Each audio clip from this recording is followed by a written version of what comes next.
they still gotta play us. Let's go, baby. Woo!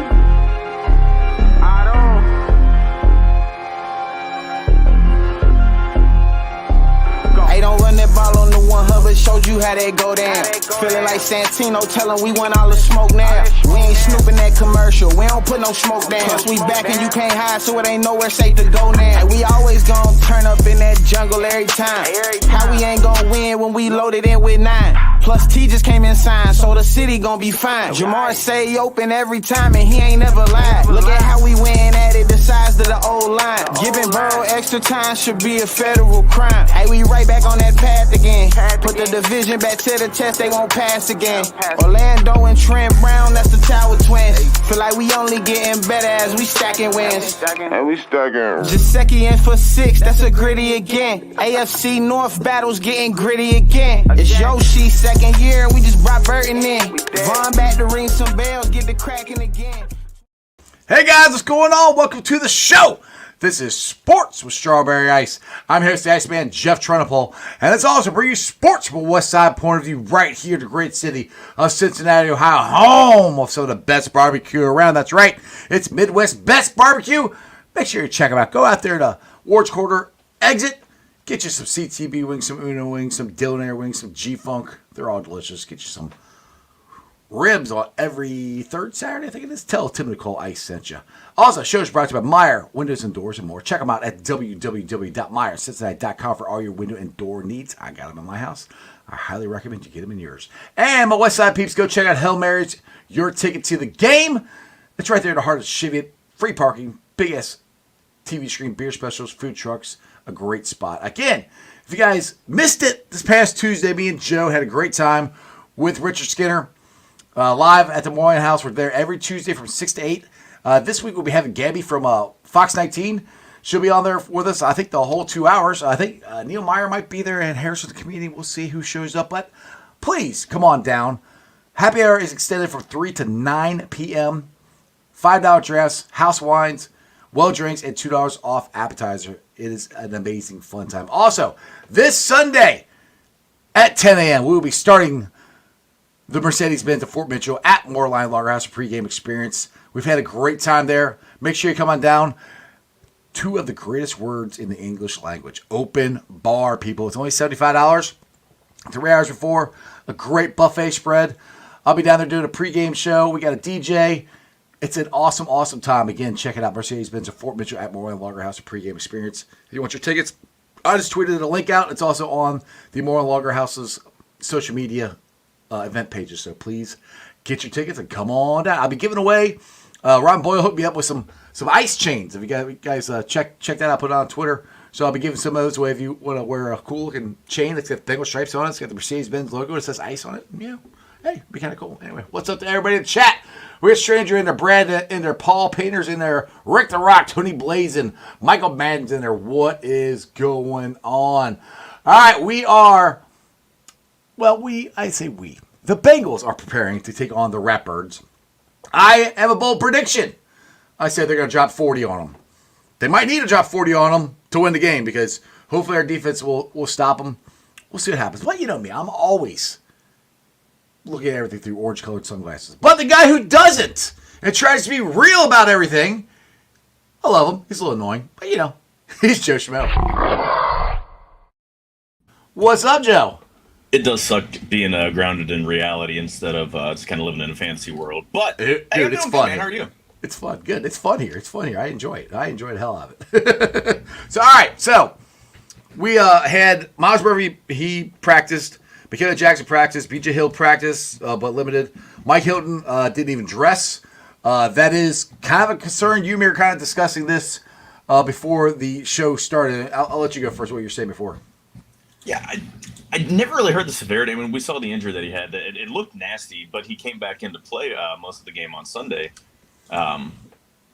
So you wonder if maybe there was some swelling and they're just trying to keep him fresh to play on Sunday. Like that's kind of my guess because they never really gave any kind of injury update that there's any actual damage or anything like that. And I don't even think I don't even know if he missed a snap. So I mean. He was out for a driver too. They brought him straight to the blue tent, but I mean, that was in the first half of the game. He ended up playing most of the rest of the game. So Right. it's if there's something, it's nothing that's going to be long term, and maybe he's going to be on a pitch count this week, and you're going to see more. Going to see Fig out there in the slot, but I would assume that he's probably there. I would think he plays. Yeah, I'm. You me talking about this. He's a guy that, I mean, everybody needs practice, but some veteran guys can do it without practicing all week. I do agree with that. If he does play, it's probably more on a pitch count and just see how it goes. I mean, if the knee's fine, obviously he'll play more. But it is concerning because I mean our secondary played okay last week. I mean, I know Taylor Britt did not have his best game, and he even admitted it that he's got to play better. Which I mean, I think to me that's a step in the right direction of manning up and knowing, what you're doing isn't working, and you got to give Lou credit for sitting him down. I mean, that's where people always get upset where they don't sit players down. Well, he got sat down, and I think it opened his eyes. Yeah, I mean, CTE ended up, CTB. CTE. Jeez. Just stick that right in there. But yeah, I mean, but on the plus side, they were able to give DJ Turner some reps, and he looked strong. I mean, he looked like the guy that we saw in the first half last year. Is there going to be a rotation, anything like that? I don't know. If Mike Hilton is actually dinged, will they maybe play DJ Turner in the slot instead of right? Like, it remains to be seen. I mean, this is all new for Lou, actually having to sit guys or to rotate guys.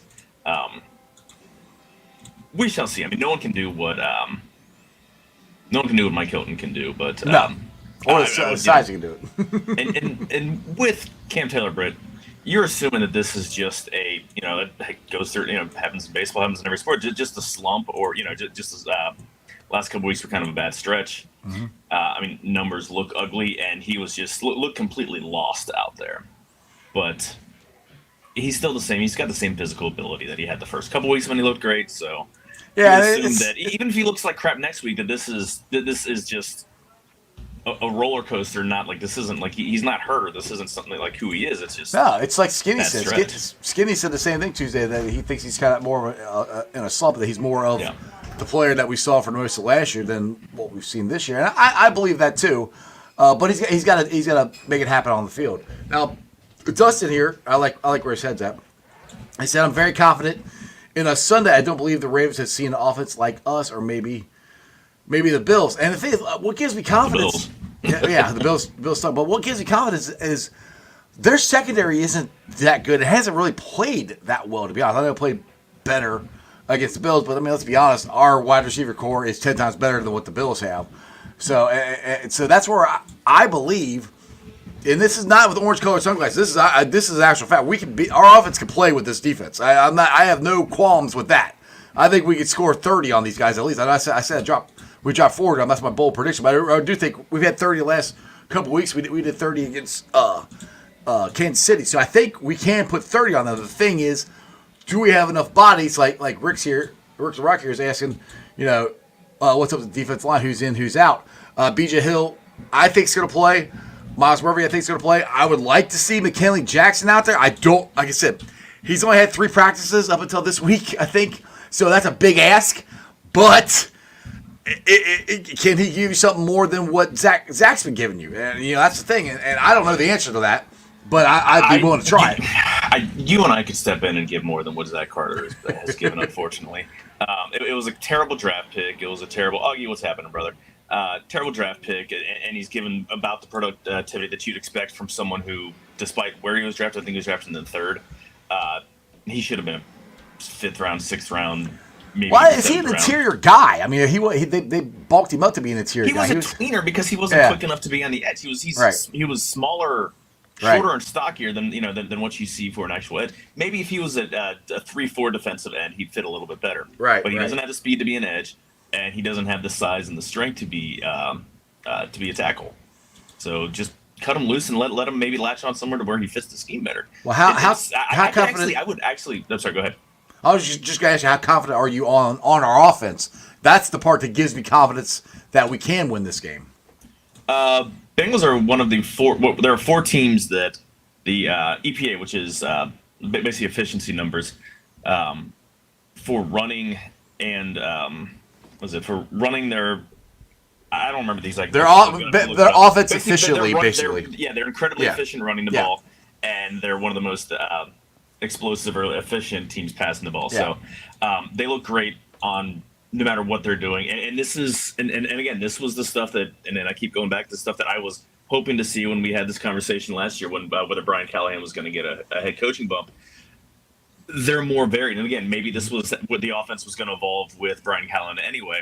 But with Dan Pitcher, they're running funky formations. They're doing, they're running stuff out of pistol. They're running a lot of 12 personnel. There's 13 personnel. I've seen 2 or 3 running backs on the field at the same time. Yeah.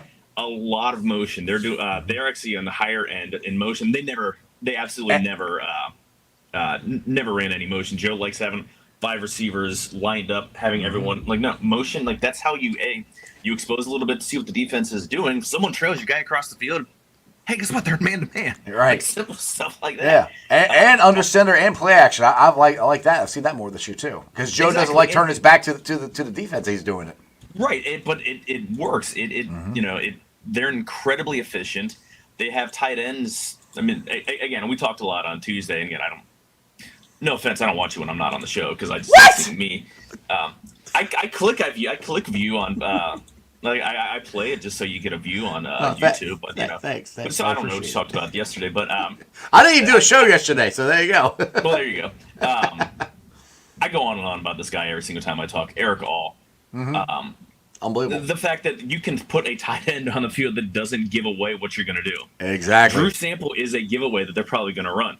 Mike Gesicki is a giveaway that they're going to throw. But if you have an Eric All, then you can, then they can bring those other tight ends in. Especially with pass catching. Yeah. With a 2 tight end set, you can have exactly both those guys out there and All. It doesn't with him out there. It means you don't know. It doesn't give anything away with Sample out there with him or Gesicki out there with him. Exactly, because you've got someone. Drew Sample, yeah, he can catch, like he can check and block and release. But if he's out there, chances are it's pass protection, or or they're going to run the ball. Gesicki is not a blocker, but yeah, you can have Gesicki out there on a rundown because you have a traditional tight end lined up somewhere in the formation, either in line or back as an H back, or even set as a wing back. So it's the offense is looking amazing, and they may go out there and struggle. Just because, they've Baltimore has playmakers. Baltimore's defense isn't good, but they've got playmakers. No, yeah, it's not good, and I'm sorry, Jamar Chase kills them. He's the new Raven killer. He has killed them, and Joe has killed them. So, again, I think this is going to be, it's going to be an AFC North battle. I think it's going to be a very close, tight game. I do. I think it's going to be a high-scoring game, too. I almost think for the Bengals to win, it has to be a high-scoring game. The Bengals got to score a lot. So, what I'm hoping is we get out there, and I know Zach's done this before and doesn't really like doing it, but take the coin. If we win the coin flip, take the ball, get out there and score. Hopefully, you stop them on the next time, and then get out there, score again, and get up by 2 touchdowns. You get up by 2 touchdowns, that takes the running game, I won't say out of them, but it limits them, and that's what you need to do. I want Lamar Jackson to try to throw the ball. So let me posit this. Let me throw this over your way. Good. Bengals been incredibly efficient running the ball. Yep. Zach Moss is getting the tough yards. He's not explosive. Like I think we're all expected to see it a little more. Especially he's always shown to be explosive out of the shotgun, and he's yet to really show it. Right. Chase Brown has been, and he hasn't even broken a law. And he's this close to yards. Exactly. Yeah, he's this close. He's second in yards after contact. Last week he had 1 tackle, and if he got out of that tackle, he was gone, and he got tripped up. Anyway, go ahead. Sorry. Considering that you don't want to expose that defense out there, and you don't want them to get worn down because they're going to pound Derrick Henry's going to get 30 carries. Lamar Jackson, I meant to look at the numbers. I doubt he's running as much as he has because he can't continue to run as much as he had because he's getting older. Right. But I'm going to bet that they're going to run him some more. There's going to be Dax's brother is going to get some run. Justice. What is Justice? Yeah, I totally spaced on his name. That's what I usually do. Yeah, exactly. You're the. I'm rubbing off on you. Exactly. It's damn. So what's your question? Do they go run heavy? The game. I would. I'll put it, and or at least start out that way. Try right it. because to me the best defense for this is a good offense, a long sustaining drive. And yeah, with the way we're running the ball, I'm not saying go out there and air it out and score real quick. Take a shoot, if we can take a 3, 5 minute, 7 minute drive and to start the game, that would be awesome. That one, it's a tone setter. Two, it keeps their offense on the off the field, and that's to me that's kind of the way I think they need to attack this. Is a good offense is going to be a good defense. That's where it's long extended drives, and yeah, they've been running the ball really well here, and this might be the game that Chase Brown bust one because he is very close, and I mean, dude, he is so quick through the line. And the cool thing, the one thing I do like about the running backs too, is we said this before about the tight ends. They both could be in there, and it could be a passing play because they both can block better than what we've had in the last couple of years. So, I mean, that's where this offense is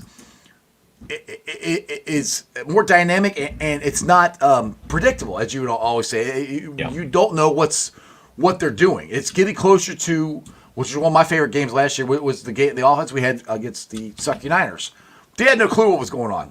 They never knew we were running or throwing or passing, and that's where we're getting to, along with the addition of our 2 tight end sets and throwing to the tight ends, which we didn't have. I mean, we threw to Tanner Hudson, but nowhere close to what we're doing now. So to answer your question, yes, I do think it's run heavy, but we're not going to be. When I say run heavy, it's going to be run heavy for us. Does that make sense? Right. We're not going to run the ball even if it's balanced. Which I mean, honestly, last week you can't get much more balance than there were last week. It was almost 50-50 split between run and pass last week. Yeah. If you can look it up, but I know it's pretty damn close. But yeah, that's where I think we just need long, sustaining drives. However that is to keep our offense off the field is what I think. That's good. And apparently Lamar Jackson is still running the ball. While he has 41 carries, which is more carries than Chase Brown has on the season. I still think that's a bad idea. You guys have a stable of backs, use them, and then have him. If he gets outside the pocket, to use that for his ability. But design runs just. For a guy who's he's only 27, but he's 27. He's taking a lot of hits, man. Wear the guy down. As a fan of a team that's a direct rival of theirs, keep running the guy. But if you're worried about longevity, and I get that's part of his thing, but I think he's going to be a better pocket passer if he throws from the pocket. But we'll see. I've said that for years. That I didn't think his career was going to last so long because of all the hits. He's going to be like Cam Newton. He's taking too many hits. And it's going to catch up to him eventually. And the Ravens and you hope the team is smart. And again, there's a difference. Carolina Panthers are a dumb organization. True. I mean, they're incredibly dumb. Just look at who they traded away in terms of C-Mac, DJ Moore, and guys like that, and the draft picks that they received back and who they got with those draft picks. It's criminal. They had guys that good and turned them into jack shit. We know the Ravens are an incredibly intelligent organization, so they're not going to do something that's going to jeopardize something in the long term. So they're running because they think that he's going to be fine. But I agree with Dustin. He's talked to my son, but he said we always play well against the Ravens, and we do. I mean, for the most part, we play very well. And this has gone back to Andy Dalton when he was the quarterback for the Bengals. We played well against the Ravens. So the Ravens are only 4 games over 500 against the Bengals. Yeah, and that only goes back to 8 to 96. But how dominant were the Ravens in the early 2000s? And how bad were we? Right, exactly, in the early 2000s, and then in the pretty much outside of a few years with a couple years with Palmer until Dalton and AJ Green came in. I mean, they were pretty crap outside of a couple of years. So yeah. So again, I'm not saying this is going to be a cakewalk by no means. It's going to be an AFC North battle, and I think we might win. I don't know, 40-34 or something like that. I don't know. It's gonna be. I keep saying 40. That's just because I threw that out there. But it's gonna be. It's gonna take 30 over 30. I think to beat this team. I do because I just. And hopefully our defense. I mean, there is a slight chance. I think Jay Morrison. He had the stats on this. Like 6 teams in the last 10 years that started in the lower half on defense. By the end of the season, were top 10, top 5. There's only like 6 of them, and there's I don't know, there's a lot of them that did it, and not everybody moved up. I mean, there is a chance that our defense could improve and get better, but you can't. To me, right now, you can't. The Bengals can't go into this game thinking not that they can't rely on the defense, but the offense has got to take a lot. Like Joe's talking about trying to be a perfect game, which is a lot to take on his shoulders. But I mean, that's what he's going to have to do. He's going to have to put the Superman cape on and continue to play like he's been playing, even though the freaking national media acts like he's a dink and dunk quarterback, which I still don't get that. If you look at the numbers he's had the last 3 weeks. And again, that's screw what they say. Like, I mean, again, like it's easy and it's low hanging fruit to rip on the Bengals because I don't. Know. But the thing is, they don't even have facts to back up what they're saying. That's exactly. What drives me nuts. That's why I don't care. Because I know how to look at stats. I know how to look at efficiency. I know how to look at numbers. Well, they should. They're fucking idiots. So I'm not even, That's the thing. It's talking points. They know it's people are going to easily pile on. They start talking about the. I mean, look at the dumb stuff that honestly, Pat McAfee talks about. Honestly, when they do that, I turn them off because they're so stupid. I'm like, I'm not going to sit here and listen to you and say something dumb. I turn them off. I'm like, but they're also saying dumb stuff about like ignorant stuff about the Bengals. If you're, if it's another team that they just absolutely glaze, the Cowboys and stuff like that, where they just talk about it because Cowboys are such a popular team, they're going to talk, and then they're going to be more glowing in there, whether warranted or otherwise, because it's about an audience. No one gives a shit about being right, about having sensible points. It's about what's going to draw a bigger audience, and that's why ESPN's just absolute. I don't watch them outside of games. Do not watch. How many wins the Cowboys have? What, 2? I don't even know. Something like that. I mean, they are the most talked about 2-win team. I mean, they're the most talked about 2-win team in football. They haven't been since 1996. Like they haven't. When was the last playoff game they won? I think they won one with Dax, but they haven't really had legitimate playoff success since their last Super Bowl in '96. Exactly. Dustin here said, "What's wild? Lamar is actually running more than he ever has. They're not holding back on getting him out in those option lot plays. It seems like the last 2 years he didn't want to run. Now he does again." Well, the thing is, all right, let's go back to this. I think they're getting, because I think we all know they screwed up in the AFC Championship game where they didn't run. They didn't run Lamar. They didn't run the running backs. They didn't run. They tried to throw the ball, and they got beat. Yeah. So I think they're going the exact opposite. Like, which up until last week, I'd say last week they started running the ball more because they weren't even run Derrick Henry that much. The first 2 games they lost, they forgot about Derrick Henry. And now last week and the week before, they started running even more. So they're getting back to. I mean, Baltimore is not a pass team. I don't even know if they've ever been a pass-friendly team in their history. Joe Flacco. He threw for a ton of yards. He's one of those guys. So just quick side, he's going to be one of those guys. You look at his numbers when he's done, you're like, this guy had a hell of a career. Yeah. No, he's had a good career. I was going to go more toward like the wide receivers. Like, name me a star wide receiver that they've ever had in their prime. Nobody. They their history. I mean, Shannon Sharp was a tight end, and even he was on his, in the back half of his career because he. Yeah, I mean they're just the wide receiver position. They've never had a legit oh my god type of wide receiver. I mean, I don't know why. I don't understand. It's weird. Whereas the Bengals kind of crap them out easily. Yeah, they get it for. Even when we sucked, we had really good wide receivers. Carl Pickens, Darnay Scott. These guys are still pretty good. So I don't know. And it's kind of like. I remember a couple years ago they kept trying to sign wide receivers and nobody wanted to go there because they didn't throw the ball very much. And look. You see what you want about Lamar? Lamar's a hell of a quarterback. He's not a very accurate quarterback. I mean, he's better than he was. He's still not accurate. And that's the thing.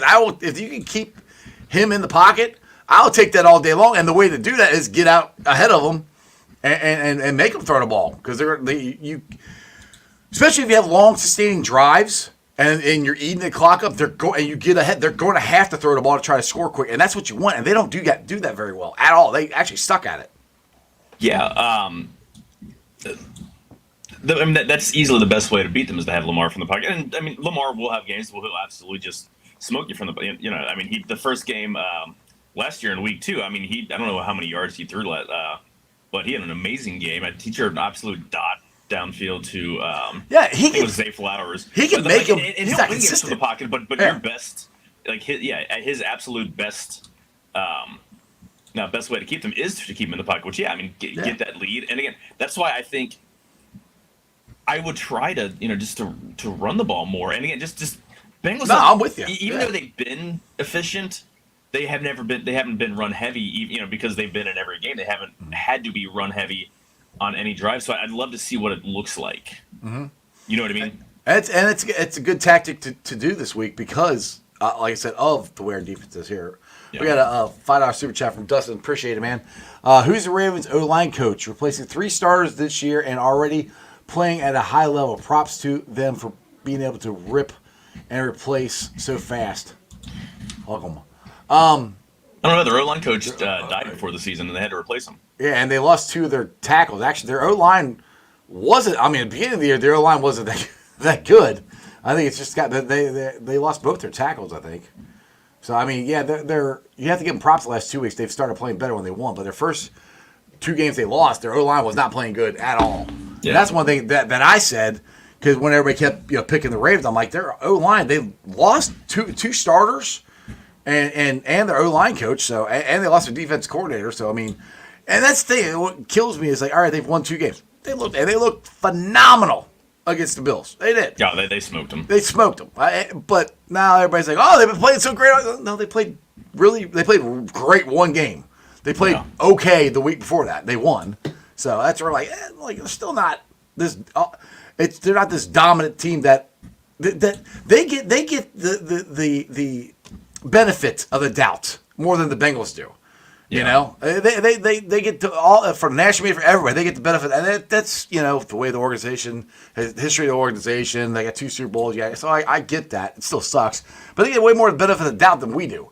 And I think it's not like they're a perfect team. They have flaws. Their defense is okay. Their offensive line, I still think, sucks. They have run the ball really well last week and a lot better the week before. So, again, these are all things that when people aren't giving the Bengals a chance, I'd like to know what the hell you're looking at, to be honest. Yeah. So in the past 2 weeks, the Ravens have had 40 dropbacks combined. Like 22 last week. In 2 weeks? Yeah. Their pass blocking grade last week was 93.6, which is amazing. But you only dropped back 40 times. 22 reps. Yeah. The week before, it was 61. It was crappy, and they only had 18 dropbacks against the Cowboys because they're as much as they ran the ball. So yeah, the more that they have to throw, obviously, the more they're going to get exposed. Except if you don't have anybody who can rush the passer, then it doesn't matter. Right. Which hopefully Myles Murphy will be able to at least make an impact. And we've been kind of hard on Joseph Osai. Joseph Osai made improvement last week. I'll give him that. I still want bigger improvement. Actually get pressure on the quarterback and that's the thing. It can't all fall on Trey. We got to have somebody else in there. And the thing is, if you have B.J. Hill back and Chris Jenkins, which I think Chris Jenkins is going to be, this is going to be the most snaps he's going to have. I think his snaps are just going to increase. And I think this is a huge game for him. If he can plug that middle up and hopefully get a little bit of push and maybe take 2 guys, if they start to get to that point where, somewhat close to what DJ Reader did. I'm never going to say he's DJ Reader, but somewhere close. At least something like that.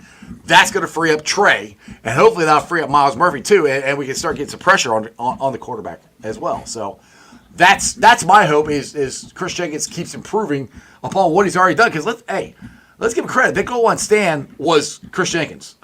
Yeah, he made the play. He took on the double team. He was able to shed the double team and cause disruption, and the running back literally the only where he had to go was running in the back of his own blocker. So right. I mean, I think it's pretty safe assumption that Trey Anderson's going to play. Obviously, if they don't have Trey, then I don't know what you do. They can't stop the run, and then you've got absolutely no one to rush the passer. So I don't know what. Well, Trey's practice every day. I'd be shocked if he doesn't play. I would shoot him up with cortisone or something. Something to he's cut not down the inflammation. Yeah, he's not gonna feel his arm or something. Yeah. Whatever. He's gonna play. I would be absolutely shocked if he doesn't play. And I think the other thing too is if Myles Murphy does play, which I think he's going to, that gets snaps off Sam Hubbard, which it takes sacks away or takes snaps away from Joe Osai. I'm sorry, I'm literally just Joe Osai is a ghost. Like I don't. I'm not. when they're in there, you expect absolutely nothing from them. But if you look, give me a stat from last week. I'm pretty sure he did. I'm not saying it's nothing to get excited about. It's slight improvement. The thing is, Miles Murphy needs to come in and make a big impact. Is what needs to happen. You take some stats from Sam, and like I said, Sam's dealing with a leg of pretty severe, for what I understand, hamstring pull, which he did back in training camp. He's getting better. So, I mean, that's the thing, too, is people keep talking about, is he washed, is he this? Well, if he ever gets 100% healthy, we'll actually know. Yeah. And, I mean, he's not as good as he has been. That's obvious. But this could be a big game for a rookie and a second-year player. It's Chris Jenkins and Miles Murphy. Those two could come in and make impacts on this defense. We're definitely going to win. If those two make impacts, a sack, pressure, stop the run, dude, we got a very good chance of winning this game if those two do what I think they can do. Yeah, it's a matter of how well they can get integrated. Osai did have a hit in a hurry last week. He was the best grade of any of the offensive or any of the defensive linemen pass rushing, but that wasn't very good, and that was all just right. Was ineffective. It's like I said, it's a step. Again, I'm looking at stuff through orange color song like this. Step in the right direction, man. It's better than what it was. And if he can add on to that, that's good. I mean, and we need him to. I mean, because we have seen him have very good games. It's just never been consistent, and we haven't seen it in a long time. Hopefully this is a step in the right direction. But and like I said, with Miles Murphy, the pressure's on him because Miles is probably going to get more. If Miles is healthy, I think Miles is going to get more snaps than him, just because he's a number one pick from last year, and they are counting on him. Yeah, I mean, considering and again, like I harp on the Bengals track record of drafts, and I was cool with the Miles Murphy pick. I called it before the draft. That's who I thought they were going to get. You did. Knowing that the pick was going to be, they weren't counting on him to get a lot in the first part of the season, which they didn't, and he got better as the year went on. But yeah, starting the year injured is very much not helpful, and considering how the team struggled in his absence, he needs to come out and ass on fire. And again, we don't know if he's even going to play. He's still in the 21-day window. Yeah. I'd be shocked if he doesn't. To be honest, right. I just why what are you waiting for? Because I mean, honestly, because we don't know what we're not the doctors of the train. No, we're not. No. But I'm just talking to different beat writers that I've talked to. Some of them were kind of surprised they put him on IR. They thought he might be able to make it back for week 2 or at least week 3. With that thought process, I'm like, I think he's been ready for a couple weeks. They just weren't allowed to do it since they put it. And it's also, I think, they did that to make sure he was completely 100% healed, and they weren't tempted to put him out there. So I understand why they did it. Well, and save him from himself too, especially younger players. You want to save them from yourself going out there when you're not fully healed and then tweaking it again because it never gets healed if you don't let it rest and heal. Exactly. So he's 100%. I mean, I don't know. I'm saying he's 100%. I'm not. It's safe to say he's going to play.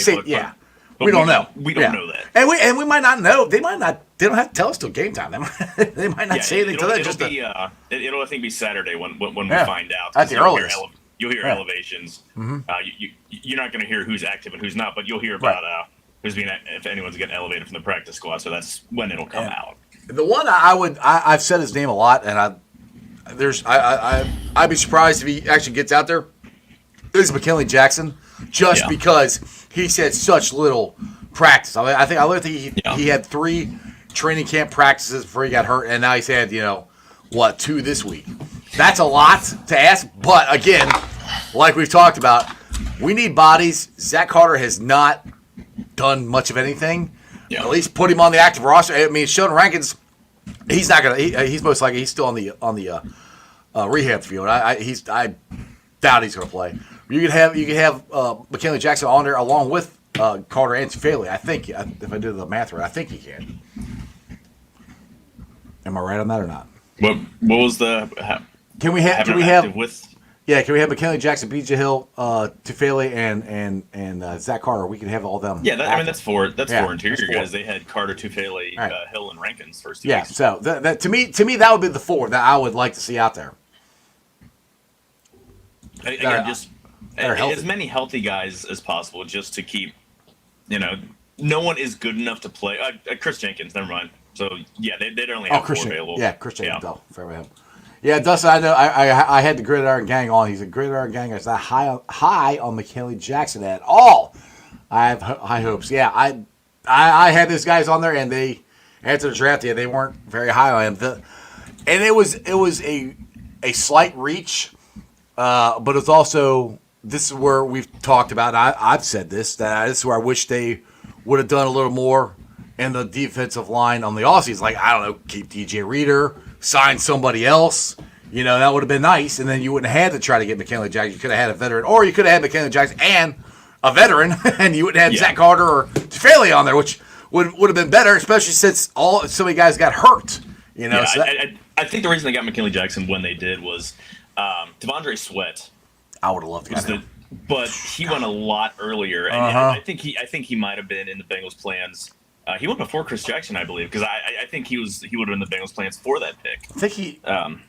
I think he was he got the second round. I think. Yeah, that's what I'm checking. When he was actually picked, because he was more like projected as a third to fourth, maybe late round second to third, if I'm remembering. Because I wanted him a lot. He was the 38th overall pick, so he was the first 6 picks of the second round, and I think the Bengals were thinking that he was going to last, and. He didn't. And Jackson was picked, Chris Jenkins was picked probably where he was projected to go, but he's also a different body player than Devondre Sweat. And since the big-bodied tackles went early, Sweat kind of started to run, they had to get McKinley or risk getting nobody. Right, exactly. And that goes back to my point, though. It would have been nice to already have somebody in place there so you didn't have to do that. I mean, you and me talked about this before, And the problem is there weren't a lot of those guys, though. You had one in your own damn locker room. Well, right. Could have just kept him. Could have just kept him. That would have been nice. And that's a huge question. Like, why were you that scared off by the injuries, or were you just being being cheap ass with the guarantees? I don't know, like you always do. Yeah, and that's the question that no one will answer. Yeah, and no one will, and it's which I mean, you like this. Okay, it's hard to. Okay, I think the Lions are only other team that was really in on DJ with him tearing. He tear his quad again? I think that's what he did. Yeah, and it was the other one, and him being the age he is and everything. I get where you're leery about wanting to give him a guarantee. For sure. But there wasn't a whole lot of other options other than taking a chance of hoping DeAndre Sweat's there, and if he's not, you gotta we gotta go get McKinley Jackson. And McKinley, I hope he plays great. I honestly do. But I have no clue at all because I haven't. I mean, I was trying to watch him from the bridge today. I don't even know what number he is. So he changed numbers. I think he's 93. Is he 93? Okay, then I did see him. I know. I was thinking. Good. He does not look like he weighs 330 pounds, so he's built more up here than down. Yeah, he has a bigger upper body than a belly. So which is funny. 93. That was Jeffrey Gunther. That's why I thought. I wonder if that's him. Yeah, I think he's 93 now. Yeah. So I mean, he was out there. Like I said, I'd play him, and I go with Chris Jenkins, DJ, Kelly Jackson, and probably Tufele. It's probably who I would do.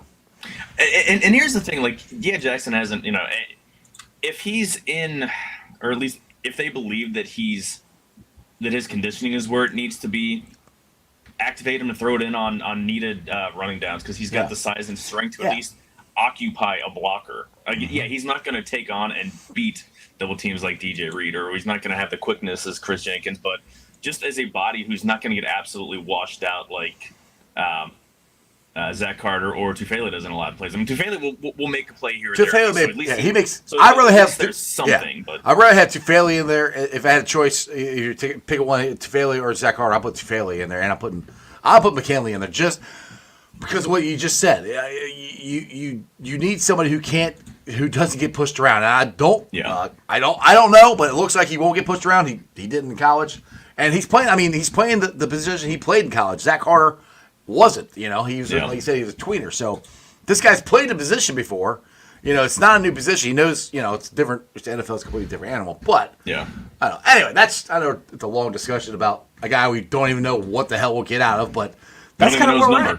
Yeah, I don't even know his number. His number 93. It is 93, though. I did verify onto the Bengals website. There you go. So next time you're up on the bridge. Ogster! Thanks for the $2 chat. For us to win Sunday, who needs to step up the most? Ryan Rico. Ryan Rico. Okay.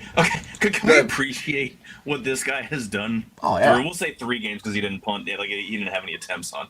But the guy is averaging. He's what 4 yards. I mean, again, it's just not even a quarter of the way through the season, but he's over I think 3 or 4 yards higher than the highest league average for for punting. 49 yards net. Like he's 59 or 58.3 yards a punt is fucking ridiculous. Oh, yeah, he's been awesome, dude. I mean, Yeah. And I like me and Skinny were talking Tuesday that I'm glad he's consistent because I would see him drill one, a beautiful punt, and then the next 3 were shanks. I'm like, that's not good. That's where I kept saying to everybody, I'm like, Brad Robbins, it might be his job, but then he got hurt, and Rico, I don't know what the hell happened. He snapped into it, and he's putting shit out of the ball, dude. Coaching, I mean, Darren Simmons is a really good coach. Yes. I think that's part of it, and also just being more comfortable. Like Well, that's the and- thing. and Like, my- when you're punting for your job, Yeah. and this is your first camp and everything, like the nerves and everything, like I don't know if that's the reason, but I mean, But hey, it makes sense though. It's something that makes sense. That Yeah. you don't Because as want it soon to as- happen, but you get it. No, but as soon as Brad got hurt, and like I said, the pressure was off, he just clicked in and started punting like he's been doing. Now we're giving him all this praise. I watch he'll go and freaking shank one on a Sunday. Right. But I hope not. But I mean, it's and honestly, if he keeps on this projection throughout the year, dude, we're gonna have one of the best punter and possibly one of the best kickers in football. I mean, that's and I don't care. That's huge. That is a huge thing to have, especially in a game like this. Let's just say the Bengals get in bad position and they go they get stopped or whatever. Rio can punt them all the way down there and get the flip the field on us, and that's a huge thing that we haven't had that. I don't know. Ever. I mean, Lee Johnson wasn't Kevin Huber when he first started maybe, but he wasn't like he was a angle good punter. It was more hang time. Yeah. He didn't kick it deep. He was more angled. He get it, in the corners and more that. But maybe Lee Johnson, maybe. And I'm that's going back.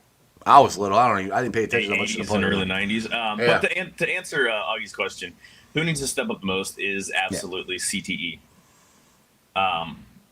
If your number one corner, You mean CTB? can't cover, CTB. sure. If your number one corner can't cover or is having just the absolute lapse and getting absolute smoke, if he's going to be matched up on Zay Flowers, who's incredibly fast, he's going to get absolutely just smoked over the top, and then they're going to have to waste the safety on top of it. And the Bengals would like to have him on an island.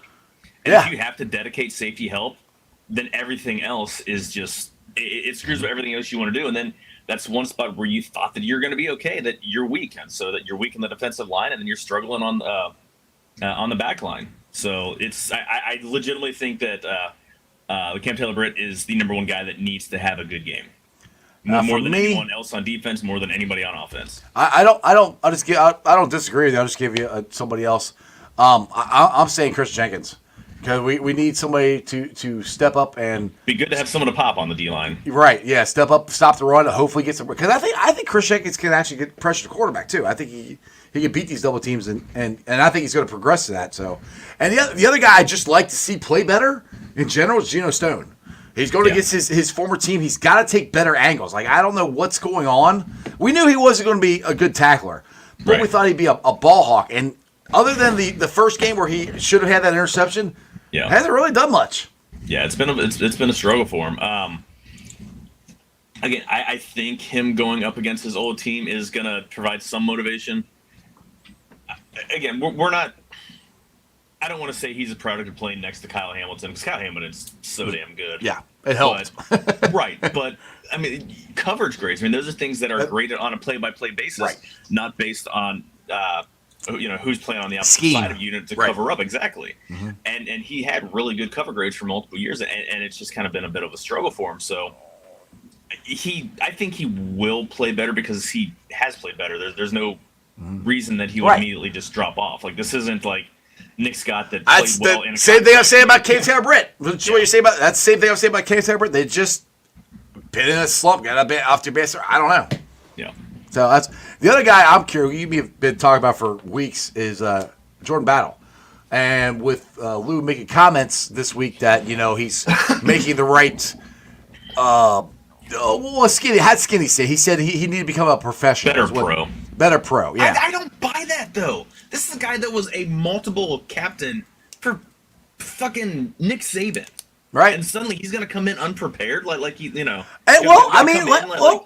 young. I get it. I can see both ways. I don't get it either. But if you played your rookie year, you were starting by the end of the season, and then they go out and they get not one but two safeties to potentially replace you as a young guy. You're going, what the hell, and you can kind of see where you get a little in your head.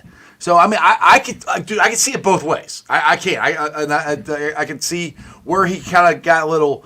Why did you guys go get somebody when I played? Right, I can see him absolutely just pouting and being a little like having a little bit of a miffed attitude when camp starts. But this is a guy who did it for you for over half a season last year and was phenomenal.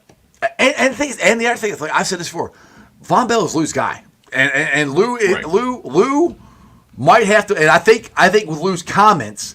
I mean, he's going to bite the bullet and he's going to put him out there more. Cause to me, coaches don't say what Lou said unless he's going to do something. You're going to see Jordan out there a little bit more. I think that's just me. If he's like, no, he's not. He would just say, well, he's still a little behind or he's not doing what he's supposed to do. But he didn't say that. He says he's progressing and getting better. I don't know exactly what he said, but that's kind of the gist of what he was saying. If you're it was saying that, similar stuff that they said about Jermaine Burton, which like that's Burton. That's kind of been Burton's. He's been carrying that around. Like, okay, I get that with Jermaine Burton. Like that's the guy's got all the time in the road. Well, I think there's a third round, but there's a lot of talented guys in front of Burton. I mean, that's the I'm just saying, but that's the conversation because everyone's like, how come this guy's only seeing the field in the fourth quarter of preseason games? Like, well, it was basically because he needs to be more of a professional, and that was expected to be coming from that guy because of everyone knew that's who he was. That's something that he'd have to deal with. This is not Jordan Battle. Like, this was not the guy, a multiple captain at Alabama, and the guy that stepped in and played like a multiple year veteran in his rookie year. Then all of a sudden, he needs to be more of a professional. You mean he shouldn't be pissed that he played better than any other safety in the league, save 7 of them, and you bring in 2 guys that he outperformed and take their spot? Yeah. Oh, yeah. Without giving him any snaps. It's one thing like you're doing 3 safety sets and he's at least seen the field. He's had 2 snaps, I think. I mean, you want to know my opinion? Well, my opinion is they paid Geno Stone, and Bell is Lou's guy. That's it. That's why I think Battle hasn't gotten snaps. Right, wrong, or different. That's what I think. But I think it's about to change. I think because with DJ Turner, Jago getting snaps last week, I think that bodes well for Battle getting snaps this week because Lou doesn't like doing rotation, but he had to. And I think these young guys are stepping up and proving that they deserve snaps. Yeah. And that's sometimes you got in the NFL, you got to just take it. And that's what I think these young guys are starting to do. So. And hopefully, I said it. Yeah, let's go ahead and finish. I'll just say hopefully Battle gets the snaps. I was going to say. Go ahead. And I said this. I don't know if it was last Thursday or I said it with you at some point not too long ago. If you have a veteran that just isn't able to do it or just it hasn't been doing it, and you got a young guy that has the talent that is going 100 miles an hour, might be going in the wrong direction, play the kid. Right. He's at least going to learn. Like, you can't make the older guy age in reverse. You can't Benjamin Button that dude to get his athletic to become more athletic again, or But the young guy can teach and can get confidence from being on the field and like having positive reps instead of watching old guys miss tackles or Von Bell, the veteran, like the leader, take just the worst angles. Geno Stone, he's never been known for his tackling. Von Bell, but his angles he's known for is his tackling and taking the worst damn angles on run fits and everything. It's like you can't do that. And sometimes the veteran guys, loses from me, and that's from year to year. Now I kind of hoping that would happen to Derrick Henry. Well, yeah. It still might, but he's still running pretty good. Father Time's undefeated. Yeah, but that's kind of my point with Bell, and maybe that's what's going on because he didn't have a very good year in Carolina, and we thought maybe it's just a terribly run organization. Yeah. Now he's coming back, and it still hasn't been the greatest. So hopefully Battle gets more playing time, and Stone has just got to. He's the one that if he can be that, and I've said this before, he's not going to be Jesse Bates because he's not going to tackle like Jesse Bates. But if he can be the ball-hawking safety like Jesse Bates, that changes a hell of a lot of stuff in that secondary. Yeah. It's not going to help stopping the run. No. No. The only thing that's going to help stopping the run is stopping the run, getting Chris Jenkins, B.J. Hill, and all these other guys. Like I said, like we got an argument about last week, the four guys that they counted on, I want to see a game where they have all four of them and see what the hell it looks like. You know what I'd like to see, especially in run fits, is to sit Jermaine Pratt and bring in Mumajong Meta. That's a thumper in the middle, and again, maybe he gets smoked because he doesn't have the sideline to sideline speed. I mean, Pratt's more rangy, but Pratt has been pretty poor tackling. Pratt is not tackling. Right, exactly. He's giving you nothing rushing the passer. He's doing fine in coverage, but tackling has been awful for him this year. Right, unfortunately. I would, you have a roster, use them. When your vets aren't performing, use your roster and at least move them in and out. Sorry, you don't like doing it. Suck it up. You're gonna let the season go down the shitter because you're being stubborn. And like I said, that's Marvin Lewis bullshit. Right? No, yeah, I see better than I hear. How many times I hear that from him? But again, that's where I think something changed, and maybe I'm reading into it too much. But I think something changed last night with DJ Turner getting there a little bit more, and that's one guy. But maybe Lou's like, all right, we're got to do something different, and we're going to have to try to play these young guys. We drafted them for a reason, and I mean, all the young guys actually have been performing pretty well. I mean, you're even pretty excited about this draft class so far. Yeah, it's been a really good start to it. I mean, Mims only had a game and a half, but I mean, he looks good. Yeah, I mean, he looks really good. Every rep isn't perfect, but you see the athletic ability, and you realize what playing 5, 10 games, 15 games on an offensive line, what that guy's going to look like by the end of the season, much less going forward year after year after year. Chris Jenkins is making plays with one hand. Imagine when he can actually, have two hands. Yeah, exactly. That's what I saw last week from the bridge. It was impressive where he had the club on his hand and he's taking the tackling dummy and just pressing it up there. I'm like, yeah, I don't know how the hell he's doing it when he can't. I mean, he literally had a club. He really couldn't grip it, and he's doing that with his other hand. So yeah, I have been really impressed with Chris Jenkins. Our first and second round picks. I have been very, very impressed with. Right. The last 2 weeks of playing, and it bodes Eric well that fourth round. Yeah, I mean it's we're talking about Burton. Hopefully he'll get some. And I want to go back. I do want to go back to Burton, where I know people are clamoring for him to get some more playing time, but it's kind of like if he didn't get the first couple weeks with T not there, I mean he's going to get some, but I don't think he's going to get a lot. I mean, well, that's the thing. Like it would be like great if he went up and took a spot, but he didn't, and it's not like the guys ahead of him are playing poorly. And the Bengals are running more 2 tight end sets, which means only 2 receivers. Right. You're not getting reps ahead of Chase or T unless you're a good blocker like Yoshi's, and then those guys are out on rundowns. And I said this in training camp. I'm telling everybody, I said Yoshi's going to be wide receiver number 3. I'm like, Burton. I'm like, well, Pork Chop was all over Burton. He was like, and Zim was telling Burton. I'm like, I like Burton. I'm with you. But drinking the Kool-Aid. Like you can like a guy, but realize that guys are ahead of him on the chart. It was the same thing with Charlie Jones. Yeah, guess what? He looks good, but guys are ahead of him on the chart. He's not going to beat out guys on the chart because the guys are just better. And that goes to that because I was wrong on this. I was thinking that Charlie Jones would get a couple more snaps, but with like you just said, with them playing more 2 tight end sets, Charlie Jones isn't even seeing the field. Right, and I'm fine with that because he's just not as good as the other guys. Like, and fine, like whatever. No harm in it. Bring him in on like. I'd like to see Jones used for gadget plays. That'd be nice. Well, I'd like to see him not. Bengals don't do any gadget plays, unfortunately. I would like to see him not fair catch it on the 4-yard line. That's what I would Yeah, that one was one like it was just a punt that was absolute boom. So he's backtracking, getting it, and I think he just kind of lost track. Lost track of where he was. That's all. Yeah. I was just like, let it bounce. At that point, let it go. And if they down it inside the 4, they down it inside the 4. It's only right. a couple It's yards. it's already there. Yeah. Hopefully you can get it in there. I mean, people lose their shit when they go inside the 10. Like that's not how it's played anymore. These punters are better. Like it's the 5-yard line, not the 10. Yeah, exactly. Who was the God? I can't remember his name. The former punt returner for the Bengals who he would always fair catch it in like the 5-yard line or something like that. It was on Marvin Lewis's. Is that Kewan Ratliff? Was that him? I don't know. Brandon Tate or Tate? No, Tate was a kick returner. Tate was kick returner. Yeah, I don't know. I can't remember. See, now I got to go research this and go look year by year to see.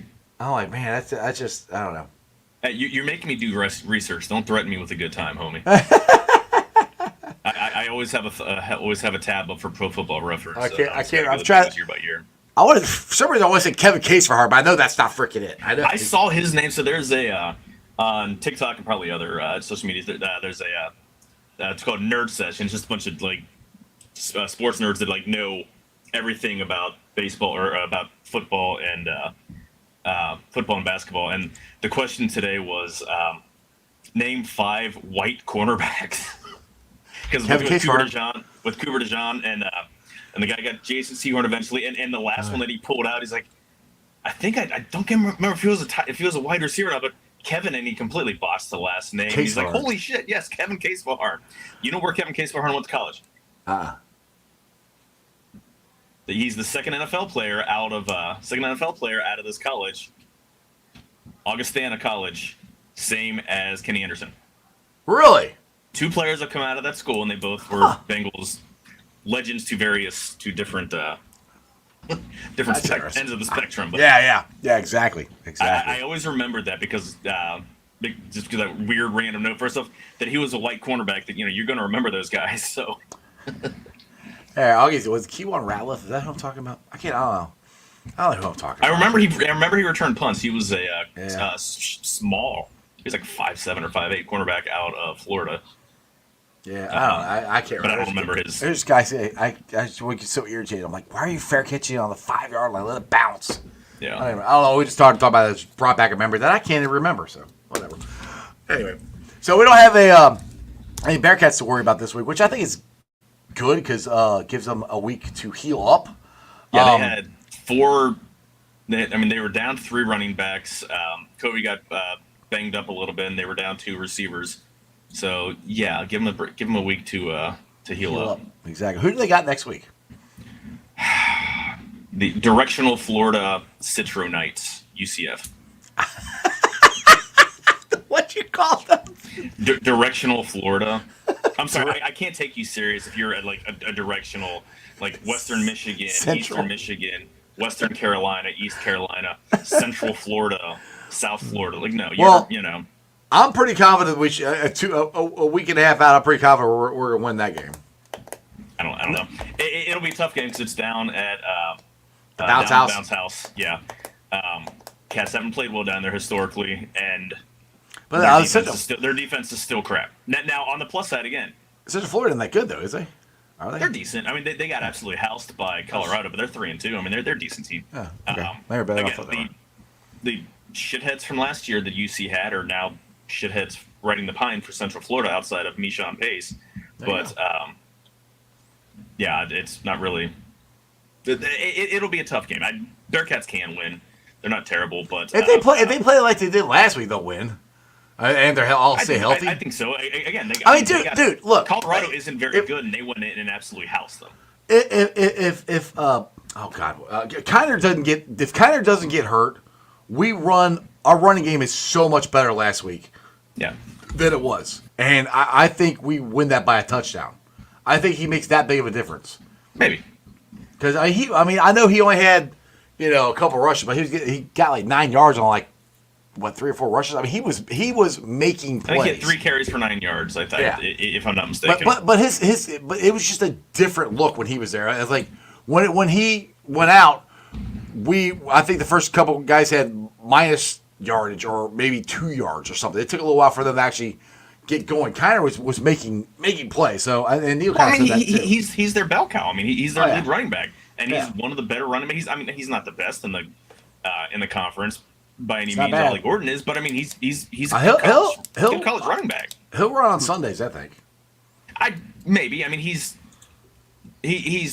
small and not super fast, but he's he's going to be on a roster at least. I think it'll be yeah. I mean, at least worst case, non-drafted invitee or something like that. Worst case, but that's the thing is like last week I was so. And like I said, I am not a Satterfield backer. I mean, I'm not a hater. I mean, I want him to do good. I'm a Bearcat fan. I was impressed with the way that team played for him, with all the injuries they had on the road, and they were still in position to tie the game up. I think that bodes well for the rest of the season, to be honest. Because last year they would have lost that game. I mean, they did lose it, but they would have. I mean, it would have been close. They would have got blown out in the second half last year. Well, last year they would have made the critical mistake. They really didn't make a critical mistake. They just didn't make enough plays. Well, one Sorsby threw that interception. That was right. I know, but yeah. Even that he was hit on the play. Yeah. So it's it's not as if there's some stupid. It's not even just threw it blindly or blown coverage. No, I mean they played a better team and they played a really good game. And they were down 2 scores at one point, or 11. I forget if they're they're down 2 scores. They're down at least 11 at one point. Well, it's 2 scores after that. It was 2 scores after he threw that INT. Yeah, the pick six. Because that's when you texted me and said it was over. I didn't exactly say it was over. I'm like, well, shit. I think I literally said, well, shit. I put on X, I said this one's over. Oh, there you go. That's where I saw it. Okay. Yeah. All right. I knew you said somewhere it's over. I'm like, Yeah. I don't know. Like you're so I wasn't wrong. You just didn't text me that. You said it on Twitter. Right. But anyway, that got him up by 2 times. And the thing is, I hate to say it, if he doesn't do that, we go down and score, we tie that game up. So I mean, and it's not coming down to and I'm not. I hate the targeting or not non-targeting, whatever. It should have been late hit or something. I don't know how they the hell. They screwed up on the call. It should have been a late hit and then reviewed for targeting because it was a late hit. It was a late hit. Instead, they threw the flag and called it targeting, and it sure as hell looked like targeting to me. The guy literally lowered his helmet, lowered the crown of his helmet, but like that's very subjective. And I still don't understand the 10-second runoff. I still didn't get that. You threw the flag. It's in the rules because the clock would have been running. But they threw the fucking flag. That's what I'm like. And that's the thing. There was why are you penalizing us for something you did, and then you screwed up and you didn't call it targeting or you didn't call it a late hit, and then on top of that you ran 10 seconds off on us. Like, well, right, it's the same thing of doing a 10-second runoff when injured player coming off the field. I mean, that's just it's just what happens. It's so you're not. Using penalties to stop the clock or using an injury to stop the clock, and I get it. Like, so I have a question. I have no problem with that being with them doing that, but when there's a situation of the clock ran 5 seconds anyway before you actually blew it dead or before you stopped it because of the penalty, and then you're running off an additional. Mm-hmm. Yeah. Got a question here now. So, you probably know the rules better than I do. Since they called it targeting. And they reviewed it, said it wasn't targeting. They couldn't go back and say it was a late hit. No. Okay. Because that's using replay to change. Yeah. Okay. Using replay to correct an uncalled foul. That's because targeting is the only penalty that you can review. Right. You're right. All right. So one of my buddies from high school messaged me this, and we're both West Siders, and so sorry. I can't help it. You weren't allowed in. You got kicked out the club, or weren't even allowed in the club. I didn't want to be in the club. But I think I want to kind of put this out for everybody in the chat and everything. See what you guys think. There's the Pete Rose statue down at GABP, and I'm wondering if could we have Pete Rose Field, Boldface Park was where he played a lot around here. I'm wondering, it would be cool, or what do you guys say, should there be a Pete Rose statue on the west side, like somewhere around where he lived, or where he grew up, or something like that? Would that be something that people would find interesting? Well, where's the closest middle school to where he grew up? The closest middle school? You're missing the bad reference. Okay. Yeah, totally. I have no idea what you're talking about. He liked them young. Okay. Well, anyway, I'll be at the airport going, I have no idea. But that's just something that my buddy put out there about that to be something cool I'm to actually do. surprised there isn't like somewhere. Where Right. Was he from Sailor Park or Sedan? Yeah, around there, Sedansville, Sailor Park. Okay. Yeah, I'm actually surprised that there isn't. yeah. I mean, I honestly don't know exactly what area. I know it's down on the river. I know that. Right, And on the river. I mean, yeah, it's either Stansville, Sailor Park. It's right around in that area, somewhere around there. So I'm not exactly sure, but I don't know. It's something I thought would be kind of cool that I put up to everybody if they wanted to. I mean, which we got one. You know, it's for everybody at the GABP. I went there. Yeah, Three Rivers Middle School, right? That's there was a lot of people in the. They're totally missing my perverse joke. There were a lot of people there Tuesday when we left Lager House. Yeah. At the statue and a lot of the tributes and everything that was down there. Yeah, I went down there. Stubblefield went to Three Rivers. Yeah, there's in Taylor High School. There's another that guy's in the pokey for SAing his he's not a good guy. So after work, I went down and saw the statue. The statue is cool. They ripped off a whole bunch of roses down there. Somebody gave him a Miller Lite. I saw an Old Spice can down there because he used to put a cheese coney down there. And what someone needs to do is put a Gold Star. What's that? It's got to be Gold Star cheese coney. That's who he's. Well, yeah, them dogs are good or whatever the hell he said in the commercial.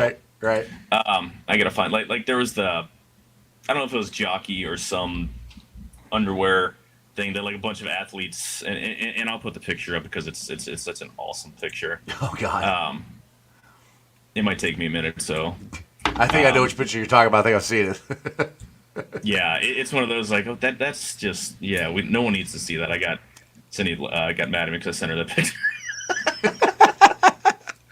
Well, I went down there and they got the banner up there down. I went down there and signed it. And they actually, if you guys want to go down there and sign it, they do have markers down there for you. Because I didn't see the markers at first. I went back to my truck, got a pen, and I'm like, oh, they got a marker here. So it's pretty cool. I know Marty signed it. Who else signed it? There's some other people that I can't think of right now who, on top of my head, who signed it. But I know other people signed it. But it's pretty cool. I mean, and the cool thing is when you walk into the open area, they're playing all Pete Rose highlights, and they hear Marty and Joe's call and everything. And for me, again, all this stuff. There you go. They need to find that. They need to find those underwear somehow. Find a way to put it on the put it on the statue. Hey, I wouldn't put it past them. Who knows? But it was cool walking down there. Like I said, you hear all the calls and everything, and it just brought me back to my childhood. Listening to Marty and Joe, I loved listeing to Marty and Joe. They were the voice of my childhood. So that was the greatest part. That's like so going to bed. I mean, obviously going to bed like having an alarm clock radio next to my bed, so I could listen to the Reds games. Yep. Or even in the summer, like they're out on the West Coast, out in LA, and I don't even know when my bedtime was supposed going to to sleep listening to them.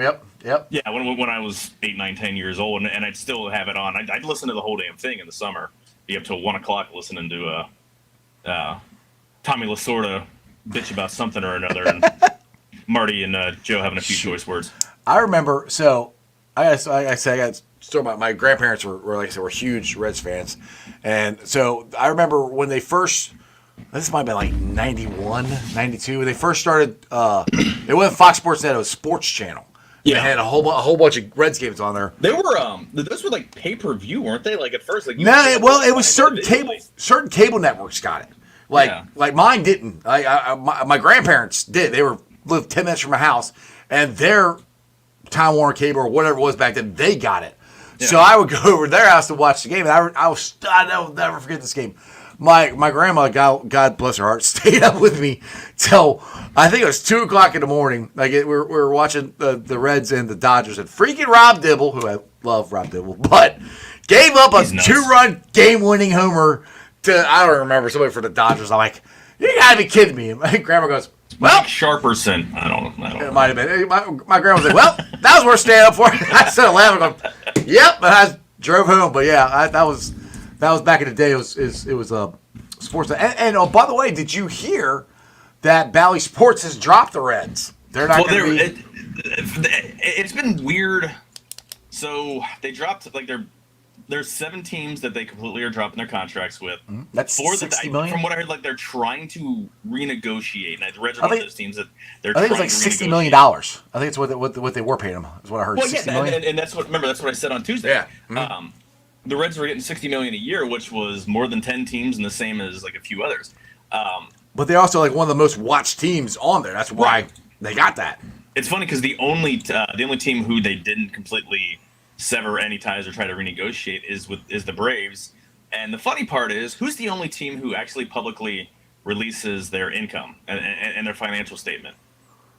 The Braves, because they're Braves. public, because they're part of a publicly traded company. Like that's a little interesting to me.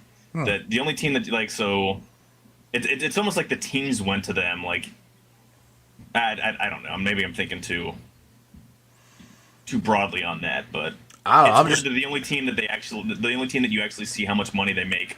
Well, revenue is in is the only team that they're not that they care about that, but the teams can have influence with the network.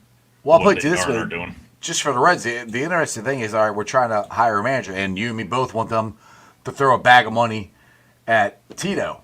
Well, if you just lost $60 million, I don't. That's not going to affect that because that's the difference between. What you're paying for an entry level manager versus a top end manager isn't huge when you're considering paying $25 million for Anthony Santander versus paying Jake Fraley. Let me finish my point. And not only that is we want to go in the offseason and spend money. Yeah. Well, if they lost $60 million, they're more likely not to spend money until they figure out what they're getting. And they're most likely not going to get $60 million. It's going to be less than what it was before. Now, I heard some stuff out there where they might start their own network, which I think would be cool, but I also would hate it because you probably have to pay for it then. So I don't know what they're going to do. Let's put it this way. Mm-hmm. And the Reds aren't going to improve their team through free agency. They need to do it through a trade. Sure. Well, either way, it's still money though. It's still calling that player. You're going to pick up money, but a trade you're going to pick up less money because you can throw in a prospect. But with this ownership, any kind of money counts. Right. But there's I actually have faith that they will. That they'd be able and willing to make a trade to pick up salary versus because you overpay on the free agent market anyway. Oh yeah, I'm surprised you have faith in them doing anything. Well, but I'm just saying I have more faith. 1% is better than negative 20%. True. But yeah, I honestly think what's going to happen and what Bally had talked about doing themselves before earlier in the year was selling digital rights through Amazon. Mm-hmm. Yeah, which I'm cool with. I don't know if that's I've got Prime. I don't know if it would have to be an additional over the top thing, but I would separate. do it. And the more teams whose rights are up, the more likely the entire system gets overhauled and they get rid of the fucking blackout. Go look at what teams Iowa can't see. Iowa doesn't get they don't get Milwaukee, Minnesota, either Chicago team. The blackouts, the Cards or the Royals, and maybe not even the Reds for that matter. Like and nobody Iowa's near nothing. Dude, I'll never forget this.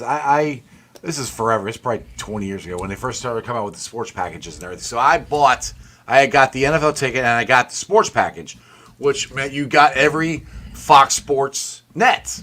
So I'm like, all right, cool. So if Fox Sports Ohio doesn't have the game on, then Fox Sports Milwaukee, all right, cool, I'll watch the game there. Yeah. No, and then the game, I'll never forget this. I called him and started bitching. The game was in fucking Milwaukee. Yeah. Fox Sports Ohio wasn't broadcasting the game, but Milwaukee was. And I'm like, oh, this game's blacked out. I'm like, it's in fucking Milwaukee. I called, why is this game blacked out?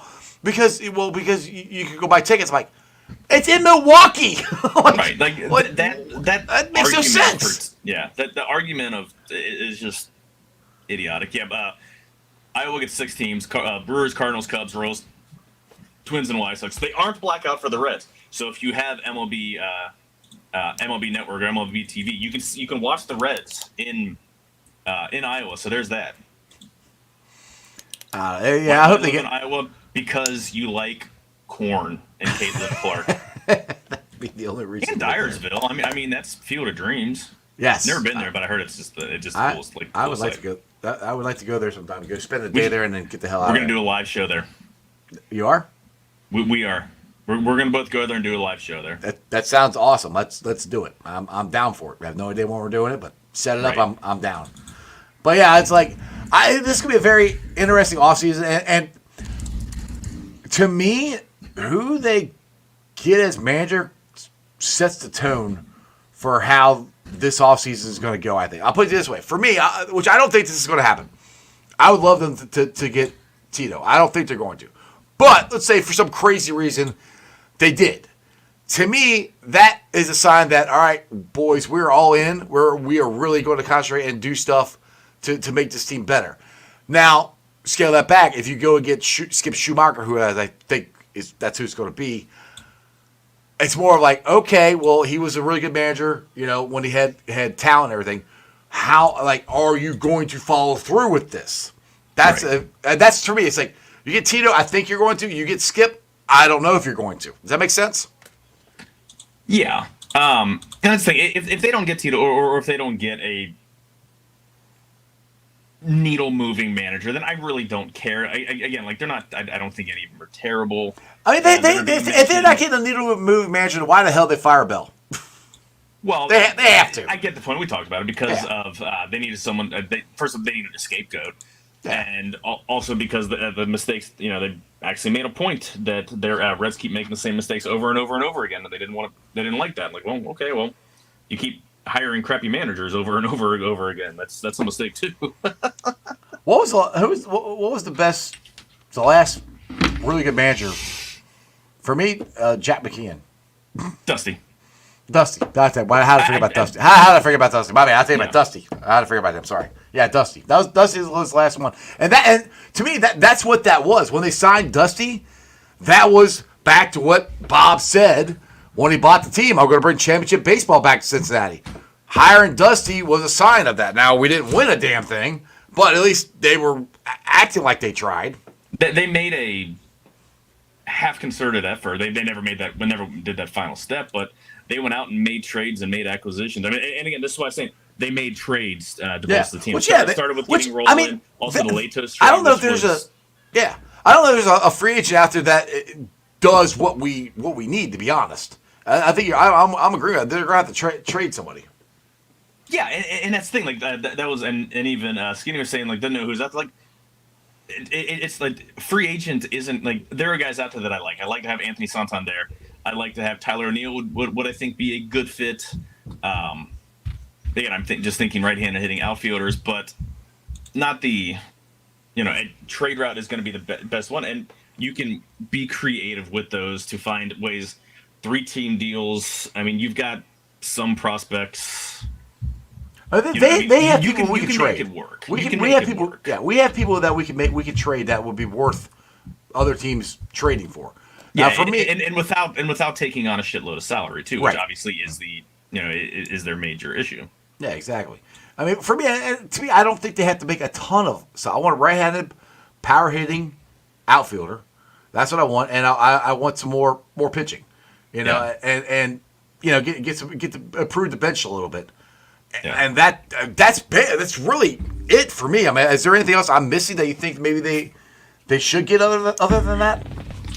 I mean, right-handed hitting outfielder. Are we talking just for the entire team? Yeah. To improve next year, to make them a playoff contender next year. You need 2 outfielders. Two. Yeah, I think they need 2 outfielders. One has to be right-handed. The other one, if they can get a everyday left-handed hitter, so they can quit screwing around with Fraley and Benson out there as platoon guys, awesome. Well, to me, that's where I'm like, that's the right-handed batters out there, and you got T.J. Frio and Steer in center and left. Is what I think Steer, and this is why I would like for them to deal India. Mm-hmm. Again, he's fine, he's the useful player, but you make Steer be that moving around piece to play corner outfield. Give him 5-6 starts a week, but he's playing 4 different positions. He's playing second base. He's playing first base. He's playing third base, maybe if need outfield. be. DH. Yeah. I can see that. He's a better bat. Even though he had a disappointing season, he's a better bat than India. He's going to be So, quicker than India. And then I'm sorry. Sorry. So I mean, I actually kind of like that. I don't think because you could have CES and him intertwine the DH and moving Steer around too. Well, there's also. I think the Reds might. I don't like saying this because I like CES. I love CES. I'm still high on him. But they also have Jeimer Candelario, and you can't. You're stuck with him because like Candelario isn't great, but he also was playing on one leg. Like he had legitimate issues, that you didn't really see the guy at full strength this year. I could see CES being dangled out there, and I said this before last year. I could see CES be dangled out there for a trade. Being injured, and that's why him playing in the Arizona Fall League starting this week, I think is when it kicks up. Him proving that he's healthy and that it was just a bad start and then exacerbated by a broken hand and issues that require surgery. How many broken hands did we have this year? I know. So I think they almost need to it worked out that because guys got hurt that Candelario was ended up being useful a lot signing because of the guys because everyone got hurt. But you think there's going to be presumably Marte, Ty France is still under control. You've got Ellie, you've got Matty McLean. You've got a lot of guys that can and do play infield. You've got Santiago Espinal, who's I think was a very good pickup. He was a hell of a pickup. He hit terribly to start the season, then hit way above his head down the stretch. But I mean, he was a smart pickup and one of the ones oh my God, there's a hole, and the Reds went out and actively filled that hole. Why don't we do more of that? So the thing is, like I said, if we get, I'm not against anything to improve this ball club. I don't want to do this, but we just talk about Marte. I think Marte is going to be closer to what he was last year than he was this year. But I think that's who he is closer to last year. Yeah. What if you dangle him out there to get someone? Because I mean, you could move. I don't think you're getting that. I think his value is so low right now. Really? See, because he played poorly and then he. But he had such a good year, and he was such a big prospect. People believe that. Then he got dinged for steroids. I'm just saying the perception. How much does that affect teams' perception of him? He was just a steroid guy. I don't think. Well, I'll put it this way. I'll just put it this way. If you do that, then you can move Ellie to third. You can put McLean at short, and you can have Steer at second. That could be the. You don't want Steer as your starting second baseman. He's not good. Well, you got Steer, and you got India. Better than India, but having him move around, playing a game here, a game there, is where he's going to be best. All right, fine. They put Steer at third. Then there you go. Or whatever. I mean, you can have a revolving door of guys that plays corner spots and DH. Yeah. Because Candelario can he was terrible at third because he was hurt, but he can play third and first and DH. Well, that's where I go back to you want another power outfit. I'm like, we got so many guys. If these guys are healthy and play like there's if CES Marte are healthy and play like I think they're going to play, those are two power hitting corner bats that I think are going to be huge for us next year. Right there. That's where. Yeah, but then you're going on hope. I don't want to have. Well, everybody goes on guys. hope. I mean, everybody goes on hope. But look. Even if you get two outfitters, you're still going to go on hope. You're still going to hope CES and Candelario play good. You're still going to. I'm looking at it this way. I'd rather look at the back of a guy's baseball card and expect a certain level of production than looking at a guy's minor league stats. Well, I'll tell you this: stats or pre-PED stats. Look, you know this. That he can play up. But put this way, you know, they are still hoping on these guys. Yeah. You know, if Ellie's playing center field, whoever the manager is needs to get fired. That's a terrible fucking idea. The guy's a fantastic shortstop. Sorry, Paul. I don't mean to get angry on you here. Ellie's a fantastic shortstop. Joe's very passionate about this. We've had lots of discussions. And I have stats to back it up. but let's go back to what I was saying. You don't want hope. Marte and CS, those are two cornerstones that I think that the Reds are counting on, along with Ellie, along with Matt McLean. Those haven't changed, despite what they did this year. I still believe that they are. So that's where I'm like, you say you don't want to have hope. Well, you have to have, dude. When you have young ball club and you have an organization like the Reds, and you have somebody who they're not going to spend a ton of money, you have to have players that you hope do good. You're going to.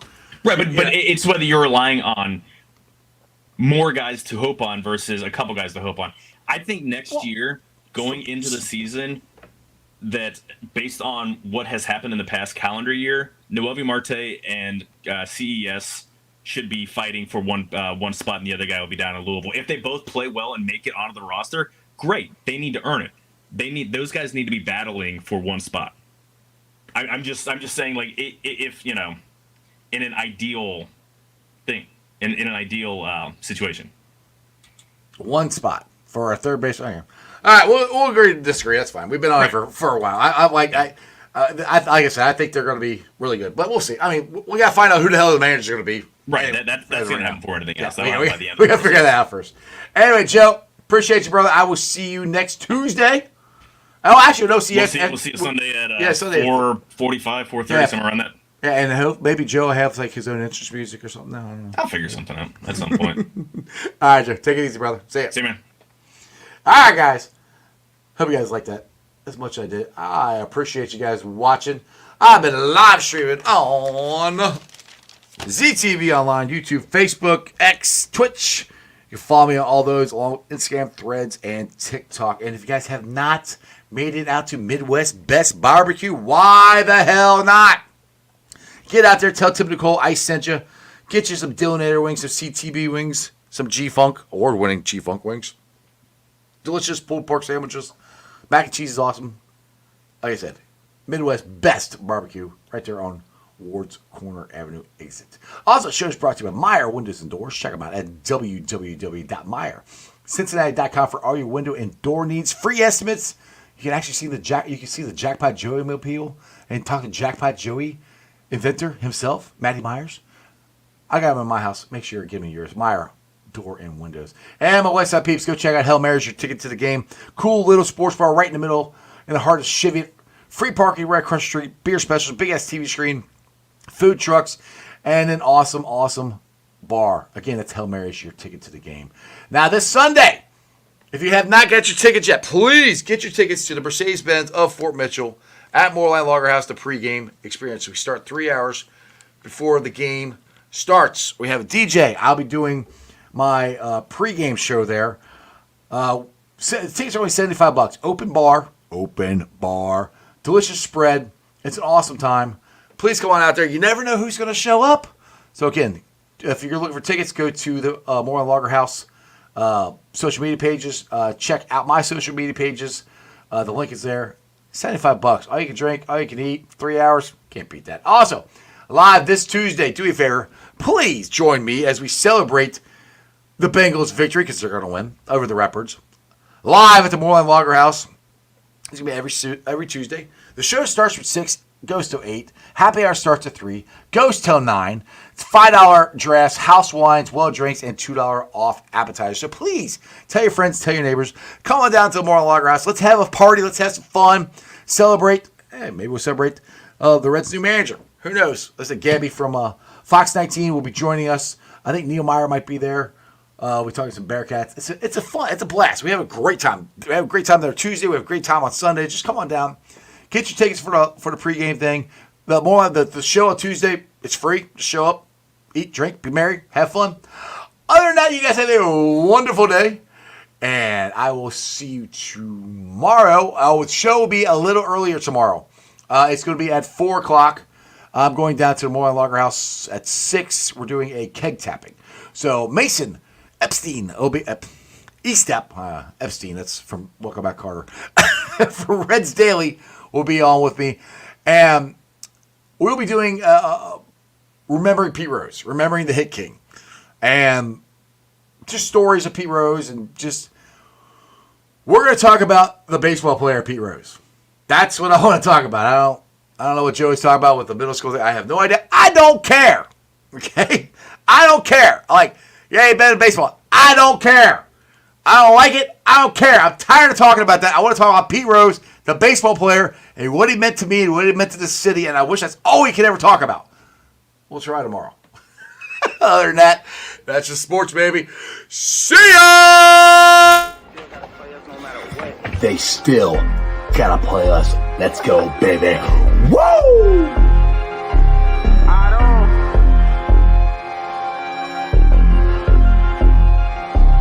They don't run that ball on the 100, showed you how that go down.